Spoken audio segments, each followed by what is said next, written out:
Моғолстан 14 ғасырдың ортасы, 16 ғасырдың басы. Моғолстанға тоқталмас бұрын Шағатай ұлысындағы саяси жағдайға шолу жасаймыз. Шыңғысханның екінші ұлы Шағатайдың иеліктеріне Шығыс Түркістан, Жетісудың үлкен бөлігі мен Мауреннахр енді. Оның басты қаласы Іле алқабындағы Алмалық болды. Барлық орта ғасырлық деректерде Шағатай қатал адам ретінде сипатталады. Шағатай өз ұлысын көркейтумен белсенді түрде айналысты. Мәселен, оның бұйрығы бойынша Үрімші арқылы Шығыс Түркістанға жол және Іле алқабында тау асуы салынды. Ол үшін құз жартастар тесіліп, ағаштан бірнеше көпір салынған. Шағатай ұрпағы Кебек хан билік еткен тұста хан есімі жазылған күміс теңге айналымға енгізілді. Бұл теңге Кебек деп аталды. Кебек хан қалаларды қалпына келтіріп, иеліктерді біріктірді. Оның тұсында мұсылман мәдениетінің дәстүрлері орныға бастады. Кебек көшпеліліктен қол үзіп, Мауреннахрға қоныс аударды. Жетісу мемлекет орталығынан шет аймаққа айналды. Кебек хан елдің басқару жүйесін қайта құрды. Ол жүйе бойынша мемлекет Шыңғысхан ұрпақтары басқарған әкімшілік билік түмендерге бөлінді. Оларды түркі-моңғол ақсүйектері басқарды. 14 ғасырдың ортасында Шағатай хандығы екі мемлекетке бөлінді. Шағатай ұлысының батыс иелігі Мауреннахрда, Шағатай ұрпақтары өз үстемдігін жоғалтып, билік түркі-моңғол ақсүйек қауымына әмірлерге өтеді. Ал Шағатай хандығының шығыс аймақтарында жағдай басқаша дамыды. Моғолстанның құрылуы. Мемлекеттің шығыс бөлігінің әмірлері жоғары билікті бірден басып алмай, хан тағына Шыңғысхан ұрпағын отырғызды. Бұл туралы Мұхаммед Хайдар Дулати анағұрлым толық деректер келтіреді. Моңғол мемлекеттеріндегі дәстүр бойынша тек Шыңғысханның ұрпағы ғана хан тағына отыра алатын. Сол себепті Дулат тайпасының басшысы аса қуатты әмір Полатшы шығыс аймақтардың ең беделді әмірі ретінде өзін хан деп атауға батылы жетпей, таққа Шағатай ұрпағы Тоғылық Темірді отырғызды. Тоғылық Темір 1348-1362 немесе 63 жылдар аралығында билік еткен.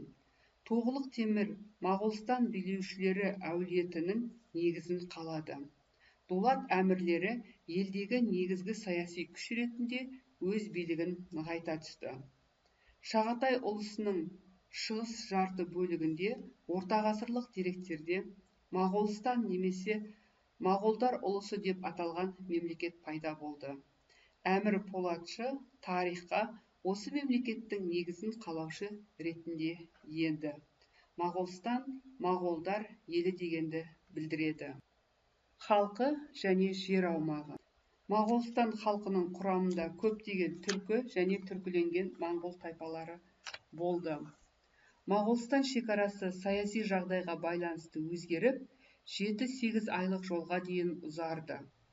Тарихи Рашиди деректері бойынша 14-16 ғасырлардың басында бұл Шыңжаң өлкесі, Жетісу және қазіргі Қырғызстан аумағы еді. Тоғылық Темірдің ордасы Алмалықта орналасты. Тоғылық Темір ханның билігі бүкіл Моғолстанға тарағандығы туралы Дулати еңбегінде айтылады. Ол өз билігін нығайту үшін исламды мемлекеттік дін ретінде жариялады. Қоғамдық құрылымы.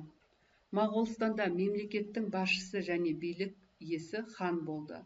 Ханға мемлекетті басқаруда Дулат тайпасының әмірлері әулетінен шыққан Ұлысбек көмектесті. Бұл қызмет мұрагерлік жолмен берілді. Моғол аңыздарына сәйкес Тоғылық Темір хан Алмалық қаласына жақын Іле алқабында жерленді. Хан қабірінің үстіне тамаша кесене салынды. Тоғылық Темірдің мұрагері Ильяс Қожа аз уақыт билік етті. Ильяс Қожаның 1365 жылы Батпақ шайқасы кезінде Моғол әскерін басқарып, Әмір Темір жетекшілік еткен Мауреннахр әмірлерінің біріккен күштерін талқандағаны белгілі. Моғолстанның саяси тарихы. 14 ғасырдың 70-80 жылдары Моғолстан билеушілеріне Әмір Темір басқыншылығына қарсы ұзақта қиянкесті күрес жүргізулеріне тура келді. Ауыр күрес нәтижесінде Моғол ханы Қызырқожа өзін Әмір Темірдің боданы деп тануға мәжбүр болды. Қызырқожаның ұлы Мұхаммед хан билігі кезінде 15 ғасырдың басында жағдай біршама жақсарды. Оның заманында Моғолстан Әмір Темір ұрпақтарынан тәуелсіз болды. Алайда Моғолстанның шығыс аймақтарына ойраттар жиі шабуыл жасай бастады. 15 ғасырдың 30 жылдарының ортасында билік Есенбұғаның қолына өтті. Есенбұға хандық құрған 50 жылдардың соңында Керей мен Жәнібек сұлтандар басқарған қазақтардың бір бөлігі Жетісуға көшті.